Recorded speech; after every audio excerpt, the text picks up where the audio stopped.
Welcome to Kids Considered, where two pediatricians discuss children's health topics of interest to parents in a podcast with new subjects considered every episode. I'm Dr. Lena Vanderlist. And I'm Dr. Dean Blumberg. And we're both pediatricians at UC Davis Children's Hospital in Sacramento, California.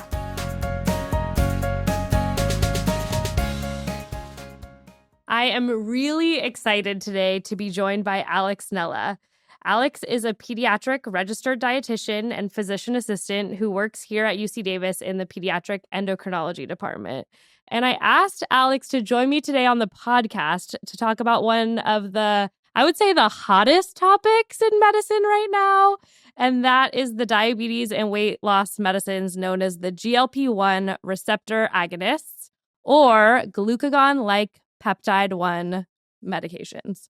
So these medications are probably recognized to you as the listener as their brand names, Wegovy or Ozempic, but there are lots of other ones out there. And they have been so popular recently in the media, of course. We all know that Oprah Winfrey looks amazing now and a lot of other celebrities. But because they're so popular, so many parents are starting to ask about their role in pediatric obesity and metabolic syndromes like diabetes or prediabetes. So I'm super excited to have someone here who knows a lot more about this than I do. Alex, thanks for joining us on Kids Considered today. Hi, Lena. First-time caller, long-time listener. Super stoked to be here. You just reminded me of all of the Zoolander references with the so hot. Reminds me of Zoolander. Well, before we get into the specifics about this medication in general, I really want to hear and tell our listeners a little bit about you and your background and how you got motivated to get into treating pediatric obesity. Yeah, thank you. I work in pediatric endocrinology, which at UC Davis is the home of childhood obesity and diabetes. And usually I tell people that it's diabetes camp that brought me to where I am today. But in this situation, it's actually being like an 11-year-old football player who need to make weight and had to run before and after practice and lose 8 pounds so I could actually play in a game. And I had to start reading nutrition labels at a very early age. And that probably led to me becoming a registered dietitian at some point in the future.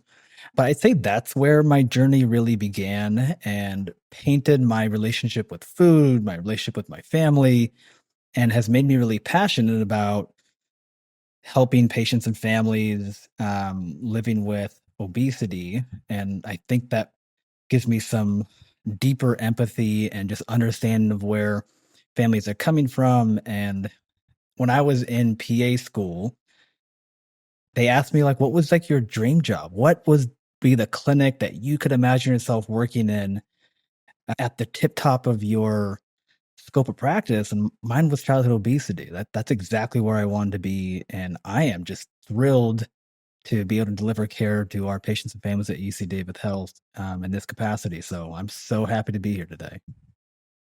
So unfortunately, it seems like this problem of pediatric obesity is something that's not going away anytime soon and may be increasing, right? So tell us a little bit about the scope of the problem. How common is obesity in pediatrics?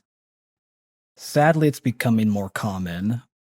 The most recent CDC data, which came out in 2020, it looked like about 1 in every 5 2 to 19-year-olds was living with obesity. So for children, that means that their body mass index, or BMI, is greater than the 95th percentile for age. So every time your child gets weighed in at their visit, their weight for age, BMI for age, height for age get plotted. And we're watching those things to see if there's anything we should be aware of. So once it hits that 95th percentile, it qualifies as obesity. And so we have watched these percentiles go up in recent years, the last 20, 10 of which I've been involved in as a dietitian, where I was counseling a lot of patients and kind of feeling helpless when things weren't going the right direction, despite families doing everything they could behavior-wise to help.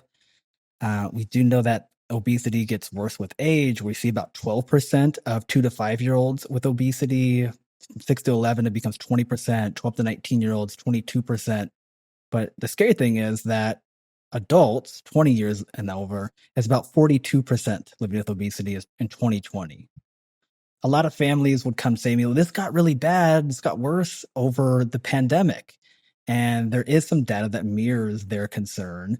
The overall percentage went up 3%. And we found that people's BMI rates were increasing at nearly double the rate that they were increasing before the pandemic. So there was a lot of truth to what those families were experiencing at home.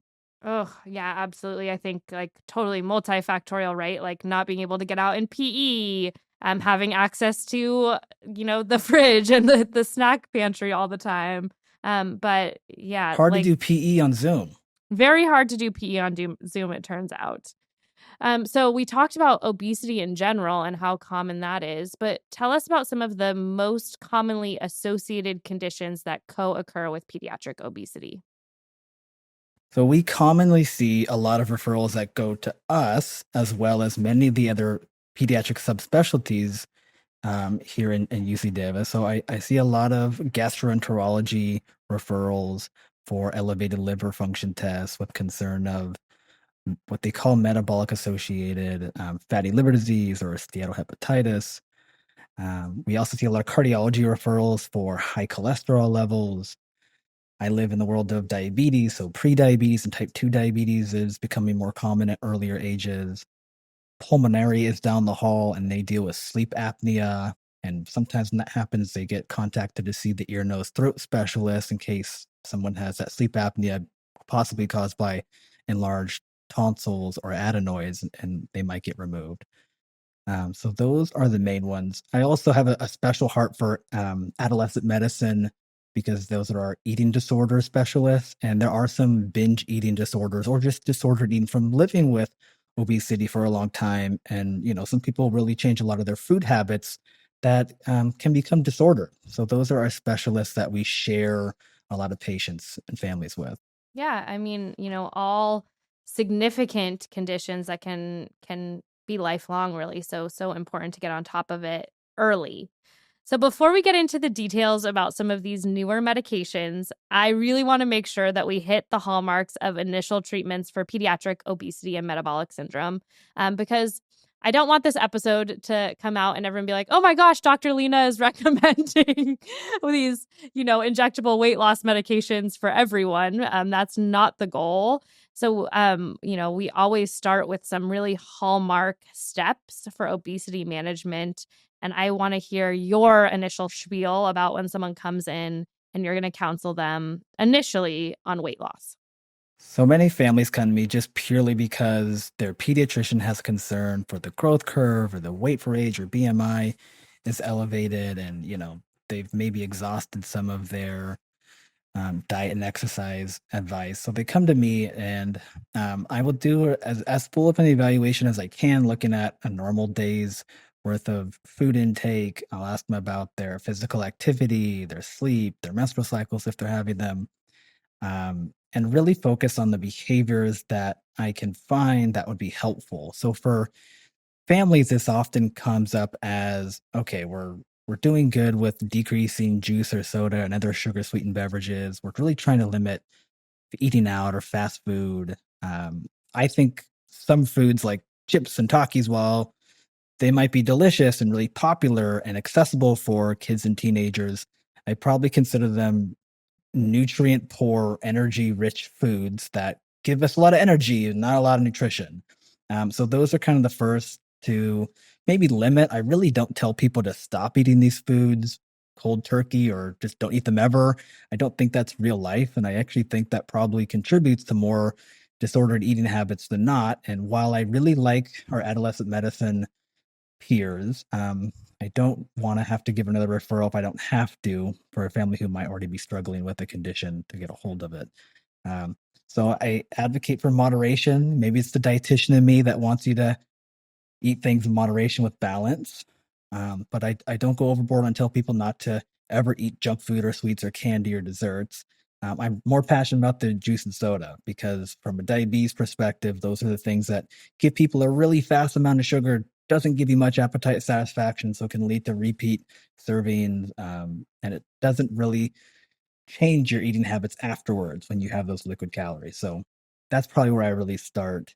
Along the way, there's a lot of, I guess, parenting advice, it feels like, where I don't want parents to be short order cook. So please don't make special meals for one child where the rest of the family is eating this. So what I change for this child is what I'm doing for the whole family.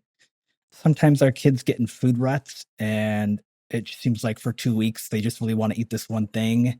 And I try not to have families fight too much in those kind of issues. Yeah, I mean, a lot of it is parenting advice. And, I do a lot of this as a general pediatrician as well. And I am always telling parents, like, if there's no soda for your kid, that kind of means there's no soda for you, in the house or whatever, because it's like, it's not fair, right? I mean, all of us, we are role models to our children. And I always tell parents, like, you're in charge of what you buy at the grocery store, right? Like, there are certain things that you're not in charge of. Like, you're not in charge of what that kid decides to eat at lunch at school. You don't really have control over that. You're not really in charge of what they're going to buy from the corner store on their walk home. They're in charge of that. What you are in charge of as a parent is what is in your fridge and your pantry and what you get at the store. And so I do a lot of that parent counseling as well. Yeah, I did say fruits and vegetables, but that would be a thing. Yeah, we would I like think that. should end up on the plate in most situations. I do sometimes reference My Plate, gasp. Yes, My Plate, the new version of the food pyramid, for what a balanced plate might look like, knowing that fruits and vegetables aren't going to happen every time, but can I get them involved in people's life? Can I find the ones that the kid really likes and emphasize those things while trying to expand their palate and try new fruits and vegetables? Yes, of course, it's a huge part of what I talk about.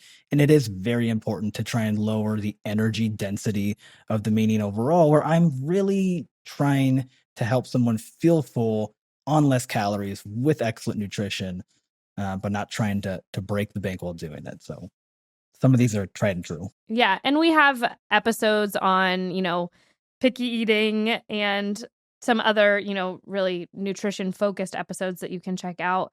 What do you tell parents about exercise and physical activity when trying to lose weight? I don't feel like physical activity is like the end all be all when it comes to weight management, but it really keeps us healthy, and it can keep a lot of those comorbidities from becoming an issue. The high blood pressure, high blood sugar, high cholesterol levels.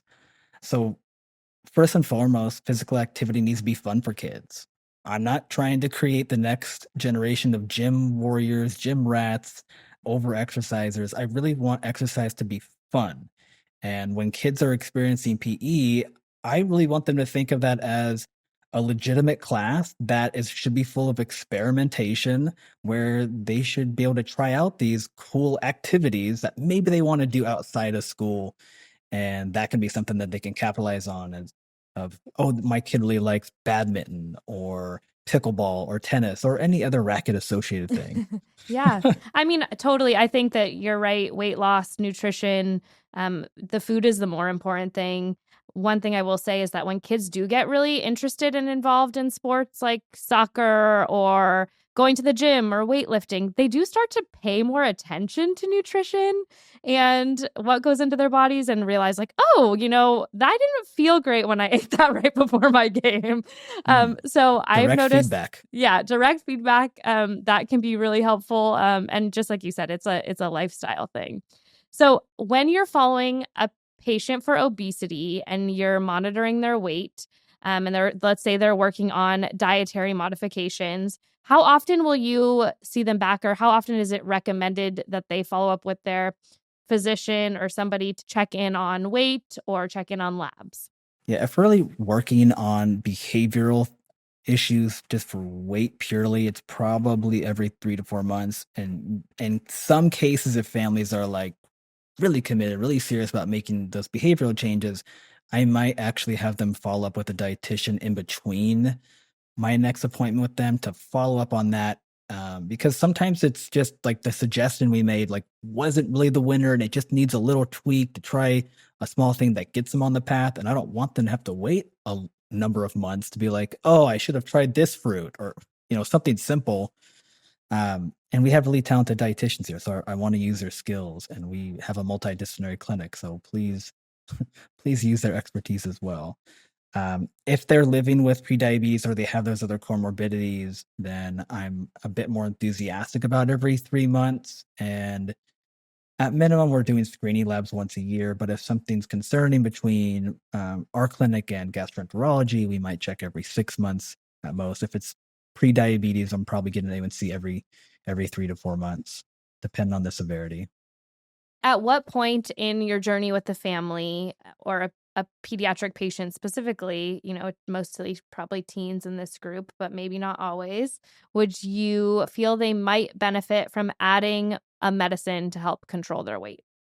Oftentimes, it's based on their growth curve that may have started elevating much earlier than teenage years. Someone whose weight or BMI for age has been greater than 95th percentile since before 4 years of age, we're going to work them up for, some rare genetic disorders. And I make sure we don't miss those because they can have medication well before the GLPs are FDA approved and indicated. But by the time a teenager gets to me, they have already tried so many different approaches that I'm just trying to get a handle on like what they've tried to see if medication should be our next step. In some cases, they've never talked with a dietitian or an obesity expert, so there might still be some behavior things that we can try and be successful for. Um, and so medication is really not my first choice if there's a lot of diet lifestyle things to be evaluated and tried first.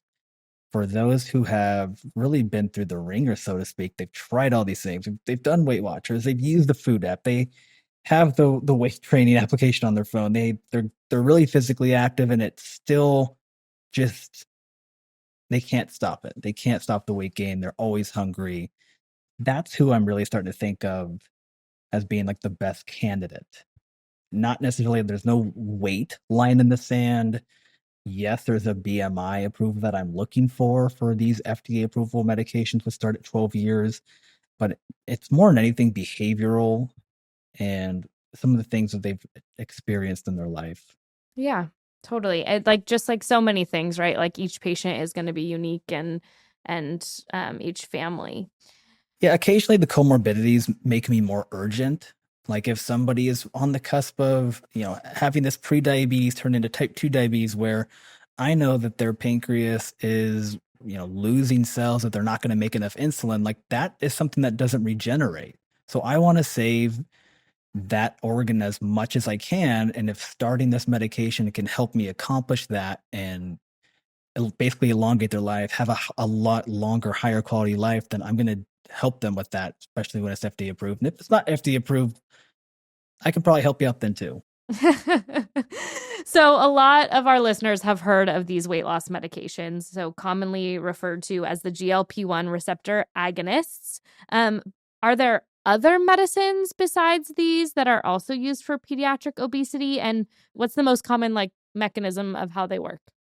What a great question. Yeah, the GLP-1s, while they're the most popular and most likely the most effective at weight loss, they're not the only FDA approved medication. So for 12 years and up, there's a medication called Qsemia. It's a combination of phentermine and topiramate, which are not new medications. Phentermine is a stimulant medication from the 1950s.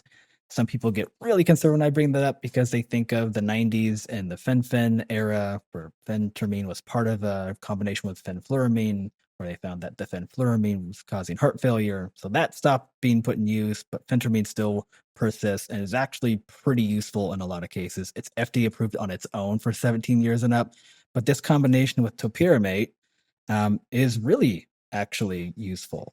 The topiramate is more of like an anti-seizure medication, anti-headache. I don't think there's a fantastic mechanism of action that really makes sense with weight loss. It does just lower appetite. I find that it really helps decrease cravings for certain foods. And for our neurodevelopmentally unique individuals, like that's probably one of my first choices. It's an oral medication. The topiramate on its own can be given. It's actually quite useful. It's FDA approved for a reason. It's got good studies. It's pretty darn safe, and it can lead to 10 to 15% weight loss over a year. Interesting. Yeah. Not one, that's made the headlines recently, but another good one to consider. So, have there been studies done specifically on the GLP-1 receptor agonists that show that these work well in pediatrics? And which are approved for pediatrics? I think you mentioned the age of 12 as being the age in which they're approved, but are there studies that show that they can be helpful in other populations? And what are our usual go-to medications? Well, when I bring up the idea of an injectable medication to almost any child or teenager, they usually go with less is better. So I have weekly agents, and that would be semaglutide, generic name, which also comes as Ozempic or Wegovy. So that ends up being like their go-to choice. And it's honestly the most effective that's been studied in this age group. I know I said that QC was like 10 to 15% weight loss, and this is more like I know they're going to lose 15% if they can stay on it for a year, and some people lose well over like 20 to 25%, although 25 is kind of rare. So those are really effective 12 and up. I did mention there's a daily GLP-1 called liraglutide, which is indicated in children living with obesity, but also children living with diabetes at 10 years of age. So if they have that comorbidity, I can start that earlier. There's other agents I don't use as often, but are approved, like Trulicity brand name for dulaglutide. I know it's FDA approved. I just never use it because, well, if I can get access to Ozempic, I'm going to use that because it's better at weight loss. And I guess another question about why do they need to be injectable and not oral, these medications that work so well? They're just not an FDA approved oral form in pediatrics. It hasn't been studied in this population yet. So there is Rybelsus, an oral semaglutide that's approved in 18 and up, but those studies haven't been completed in the pediatric population yet. Interesting. And we were just talking about, as we were getting ready for this recording, that there was a New England Journal article, New England Journal of Medicine, about using this even down to, what was that, 6 years old? Yeah, so on September 12th, a new article came out that looked at about 56 6 to 11-year-olds were investigated using liraglutide. This is a medication that has been used in adults for, I'm going to say, about 10 to 15 years, and approved in pediatrics for at least 2 years. And those 6 to 11-year-olds who took it lost about 7.4% of their BMI higher with liraglutide. Yeah. So you mentioned, as one of the points of efficacy of this is, the main driver in what we're talking about, weight loss, especially like in the older population, maybe 15% on average over the course of a year weight loss. But what about like other things like improving their pre-diabetes, or have there been other markers that show to be improved on this medication as well? For sorry, can you specify like which medication you're talking about, or all of them? I guess I was thinking about all of them in general, because right there, initially they were marketed as like diabetes management. And so at least I remember when everyone was like, I have diabetes and now I can't get my medicine because everybody is using this for weight loss. And so I was wondering if it's also helpful in lowering the hemoglobin A1C of teenagers. So the hemoglobin A1C being a marker for pre-diabetes or diabetes. And one of the things that you mentioned may make you more inclined to start this in a teenager with obesity. Have you noticed that it's helpful in improving that as well? Yeah, I just blame Hollywood when we can't get access to the good meds. But yes, all of these medications are investigated for specific uses in diabetes and lowering blood sugar. So liraglutide is associated with a 0.8 to 2% reduction in A1C. Semaglutide or Ozempic and Wegovy has a higher ceiling. So that's minus 1.2 to 2% as well. Liraglutide, I know it gets to 2%, but that's like getting up to the top dose, which is actually really challenging. There's a few more side effects associated with that one, which I know we're going to get into soon here. Yeah. So it sounds like not only is there efficacy when it comes to weight loss, but also efficacy when it comes to kind of pushing off or improving metabolic syndrome, prediabetes, that kind of stuff as well. When Is there ever like a contraindication or a patient that comes to you with something and you're like, oh, you have this condition or you're on this other medication and therefore I cannot use one of these? So are there contraindications to starting it? Yeah, anyone who has a personal or family history of medullary thyroid cancer would not be indicated to use this. There have not been a signal that they found in human studies, but in rat studies, they found a higher incidence of medullary thyroid carcinoma. So we don't mess with that. There are a couple of endocrinology syndromes that we are aware of that's associated with. So anybody who has that or family history, it's a no-go for them. If they've had a history of pancreatitis, a really severe abdominal pain that puts them in the hospital, this really works at the pancreas level, so might exacerbate that for them. So we're not really trying it in those who've had pancreatitis, even though we haven't seen a lot higher rates of pancreatitis. They haven't been studied in that population of people who've already experienced it. So it's pretty risky for that population. And gallstones or gallbladder inflammation is not exactly a contraindication, but it might occur at a higher rate if someone experiences a significant weight loss, which can happen with this medication, without this medication, through diet and exercise changes. I've never seen it personally, but it is in the data that's likely to happen because, spoiler alert, they work at helping you lose weight. Yes. And we talked already a little bit about that they are administered subcutaneously, right? So it's like an injection. That's a fun way to say a shot. Yes. And I'm guessing it's a very small needle, and so it's not that uncomfortable. Yeah, I tell families that when you think of a shot, do you think of a vaccine? Yeah, Yeah. this is not that. This is not Yeah. that shot. That Yeah. one hurts a lot more. This is more like how someone uses insulin. So the needles themselves are actually really tall, a small gauge, so they're pretty darn thin. This goes into a place like your tummy or your hip or anywhere you can grab skin that's easily accessible. You can do it. Your mom can do it. Your grandma can learn to do it. You don't need any special training. We will train you on how to give this injection. But it's much more simple than the injections that people think of, which is like their flu vaccine. And I've noticed in some of my patients that I've seen on it or, other family members that the dose is started quite low and then maybe increased slowly over time to reach some target dose. Can you explain a little bit about that and why we might do that? Yeah, there are about 3 to 5 different levels of dosing depending on which medication we're talking about, but the first dose typically is just kinda entry level. It just gets you ready to tolerate higher doses that are more effective at lowering your appetite, lowering your blood sugar. So every step has a minimum of 4 doses, so they'll be on at least 4 weeks till you consider moving up to the next dose, and I'm really just trying to get an idea of, like, is someone tolerating this? Are they experiencing any side effects like nausea, vomiting, or diarrhea? And if so, is that controllable, or is this something that we should spend a little more time and we can actually work on behavioral interventions to like help improve their tolerance before we consider getting up to the next dose?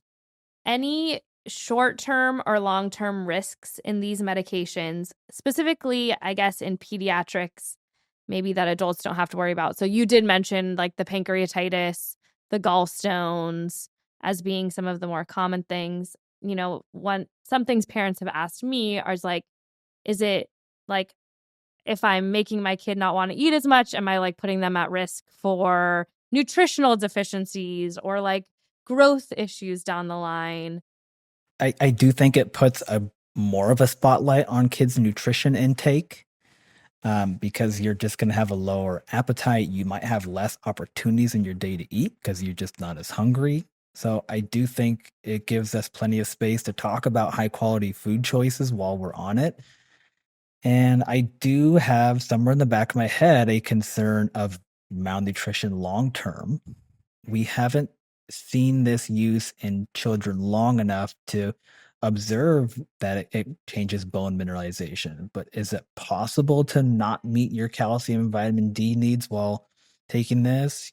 Absolutely. So some people will still benefit from supplementation, really specific food choices to help meet those needs and make that less likely.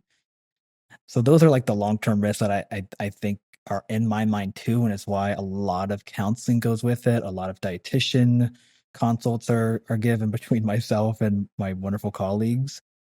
But I haven't seen any studies that really makes me concerned at this point in time.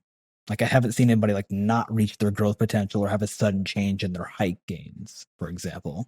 And I think probably, we're more thinking about teenagers. Many of them may have already reached their growth plates might be closed already. So they might not 100%. have a lot of growth potential left, but that doesn't mean that it's not still important. The calcium, vitamin D, protein, all that kind of stuff that's still important. So Yeah, especially our females who are likely done by 14. I don't have any height gain questions for them, but some males have a family history of growing past 18 or 20. Like, are they compromised? Well, I think we really have to make sure that their nutrition intake's great, no matter what they're on, because like I said, you have less nutrition opportunities on this medication. we talked about some of the side effects, at least the big ones. What would you say are the most common things that your teenagers or young adults will complain about while on this? Right. GLP-1s are kind of like giving someone a super dose of an incretin hormone. So that's something that your body is already making that helps you feel full. So it works at the level of the gut as well as the brain.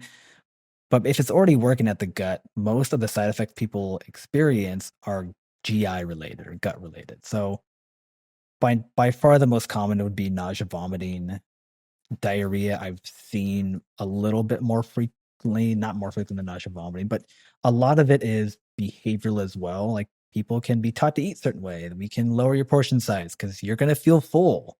That's what this medication's for. Food's going to stay in your stomach for longer. So if I'm eating really super satisfying food, high fat food, sometimes even gas carbohydrate containing foods like pasta and rice, which people tell me helps keep them full, you can overeat any of those foods and have these symptoms. So lots of teaching goes into, hey, should I have a smaller portion size? Should I be aware of foods that are high in fat, like things that have a lot of butter or oil, things that are fried? Absolutely. So I'm really going to try and limit that big three: nausea, vomiting, diarrhea. It still happens for people who have large meals despite teaching, and we're dealing with kids. So not everything's going to go exactly like we want it to. Yes, easier said than done to pass up on that in and out animal style. Yeah, please have that actually. But you might get 2 meals out of that animal style. Who knows what that's like the next day? Yikes. Yeah, I've heard from adults that are taking it that it also causes some like cognitive, like, almost thinking about like, not as interested in eating, not as interested in, like social stuff, relationship stuff, like kind of just lowers your desire across the board. Have you seen that? I guess maybe the teenagers aren't talking to you about this kind of stuff. Oh, I'd be so interested to hear their stories. I do hear so funny. Some things we get to hear. I do hear about people's mood improving, and some of the data is plus or minus on mood changes, but by and large, most of the kids that take these medications don't see any change in mood. I don't hear any much about cognition changes necessarily. I have not heard any relationship status changes necessarily. I do hear a lot more confidence because when people lose weight, they tend to feel better about themselves. Self-esteem goes up. So maybe that boy or girl they were afraid to talk to, now they're feeling a little bit better about that conversation. Great. We'll take it.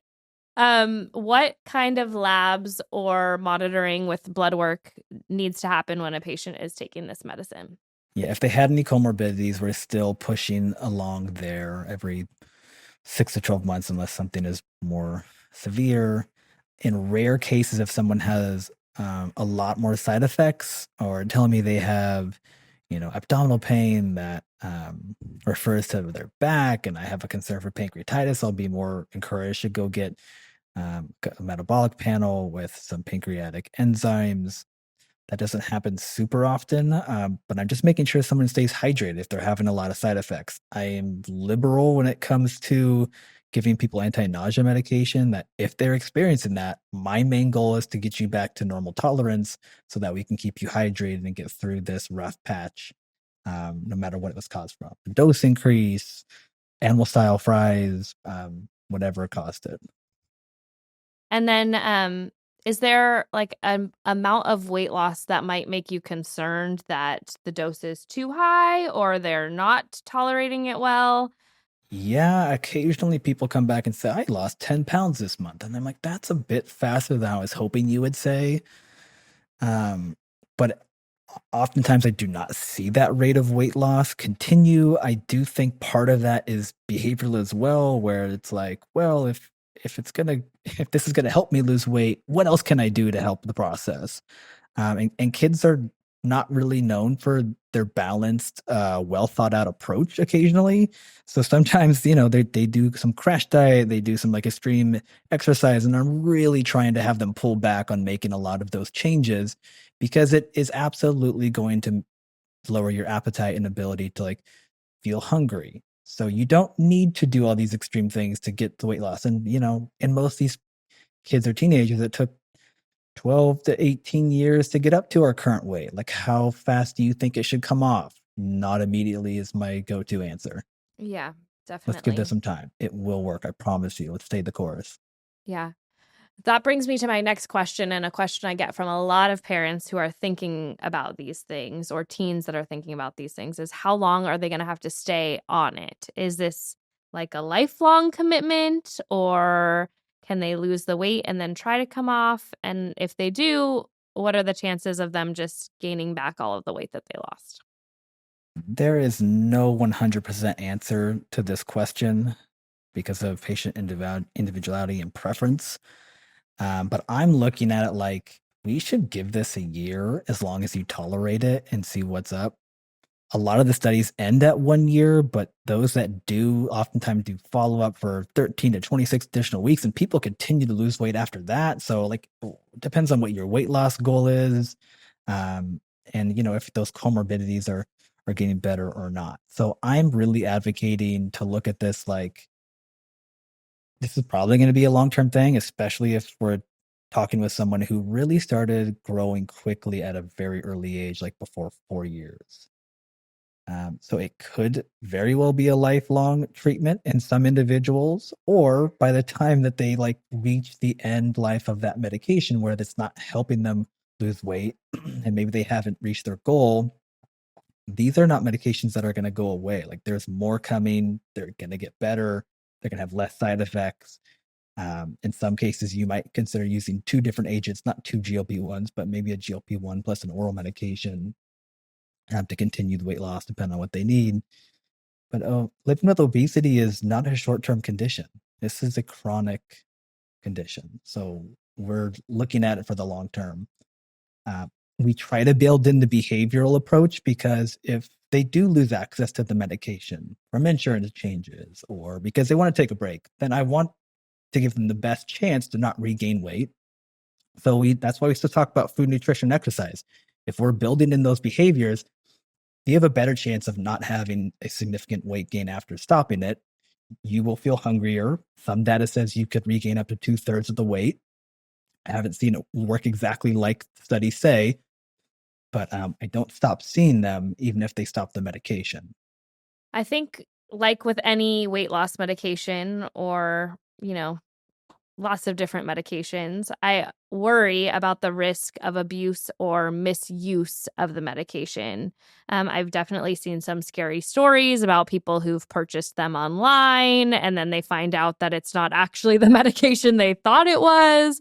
And of course, teenagers are always going to be more susceptible to marketing, the appeal of social media, and trying to fit in. So, I guess, how would you make sure that we're counseling our teens appropriately about the risks of any medication, these medications also, and ensuring that it doesn't become misused or inappropriately used?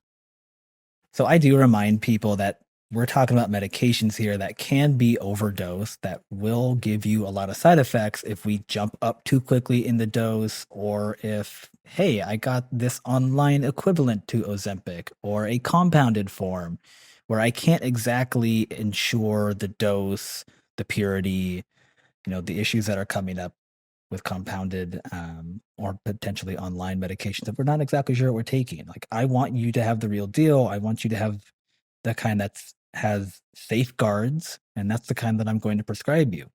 But oftentimes when people are utilizing these other sources of these medications, it doesn't come with the same teaching that we're going to provide you.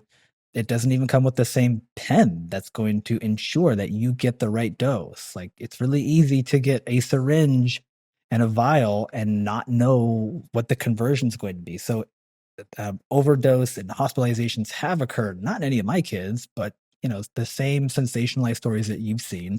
But I've also never seen Ozempic butt or Ozempic face or whatever the internet says is going to happen if you lose weight. Yeah, I know. So, I mean, I guess another piece of this, like just with always when a lot of our listeners are parents, I would say, is just like have open conversations with your teen about this stuff. And that it's not like there are so many teenagers that are so perfect and beautiful and don't need these medications.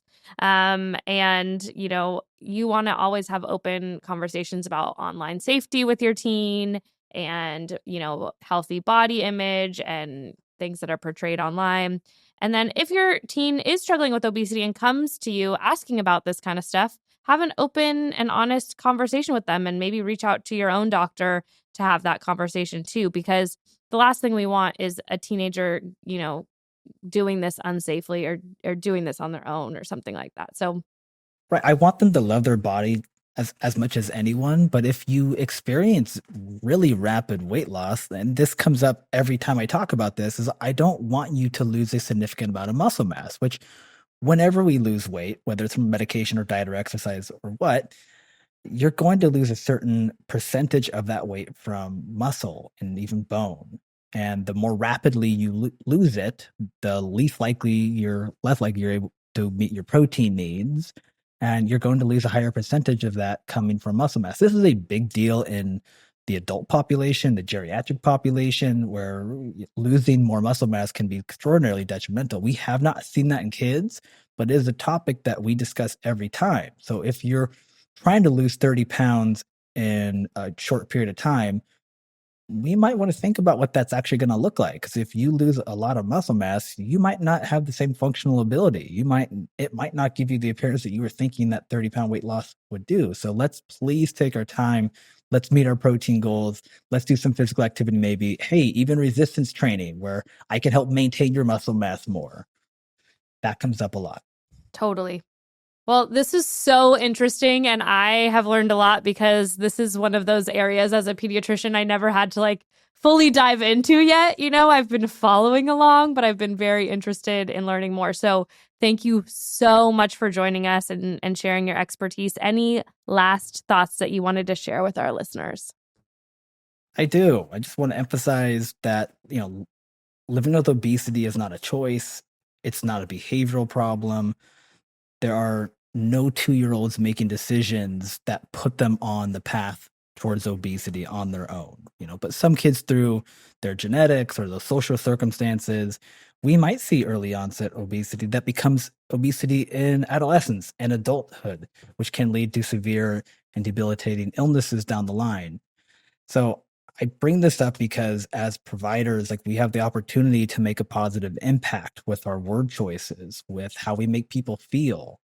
And I would really advocate for those providers listening that you can make a positive impact on someone's life by not shaming people for their appearance, not shaming them for their weight gain over the last 6 months to a year, that your word choices have a tremendous impact. You can deject them, deflate them, or you can build them up and help them treat this likely long-term condition. So please join me in helping everyone live a healthy life, whether they have an elevated BMI or not.